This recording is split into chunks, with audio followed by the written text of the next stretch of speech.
ବୁଝିଲି କିରେ ଚନ୍ଦୁ। हाँ रे कह। ଆଉ ଶ୍ୱଶୁର ଘରକୁ ଯିବାକୁ ଇଚ୍ଛା ହଉନି ରେ। ମାନେ ତୁ ବିଶ୍ୱାସ କରିବୁନି, ବାହାଘରର ବର୍ଷେ ଭିତରେ ମୁଁ ଯେତେ ଥର ଶ୍ୱଶୁର ଘରକୁ ଯାଇଛି, ଓ କି ଟ୍ରିଟମେଣ୍ଟ କିରେ। ରୁଟି, ଚିକେନ, ଚିକେନ ପୁଣି ଭେରାଇଟି, ଦେଶୀ ଚିକେନ, ବ୍ରଏଲର ଚିକେନ, ଚିକେନ କଷା, ଚିଲି ଚିକେନ, ତା ସାଙ୍ଗରେ ମଟନ, ପିଠା ପଣା, ଏମିତି ନାଦିକି ଜୋଇକି ଖାଇବାକୁ ଦେଇଥିଲେ ମାନେ ମୁଁ ହଗିଲା ପର୍ଯ୍ୟନ୍ତ କଥା ଯାଇଥିଲା। ବାହାଘରର 15 ବର୍ଷ ହେଇଗଲାଣି ତ, ଆଉ ଜୋଇଁକି ଶ୍ୱଶୁର ଘରେ ସେ ଶ୍ରଦ୍ଧା ନାହିଁ। ଏବେ ଯେତେବେଳେ ଯାଇକି ପହଞ୍ଚିଲେ ପୁଡ଼ା ରୁଟି, ପୁଡ଼ା ରୁଟି ତ ଛାଡେ, ମାନେ ସେ ରୁଟି ଏତେ ଟାଣ ହୋଇଥିବ 3-4 ଜଣ ମିଶିକି ଟାଣିଲେ ବି ସେ ରୁଟି ଚିଡୁ ନଥିବ। ତା ସାଙ୍ଗରେ ଦେବେ ଆଳୁ ପୁଡ଼ା, ପାଣି ଢାଳିଦେ, ଆଳୁ ପୁଡ଼ା ଝୋଳ, ରୁଟି, ଖାଇଲେ ଖା, ନ ଖାଇଲେ ନାହିଁ।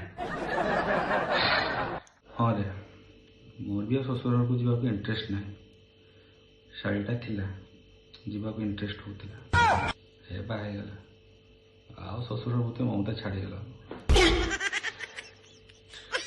तो जीवन रे एडे बड़ दुख अच्छी कि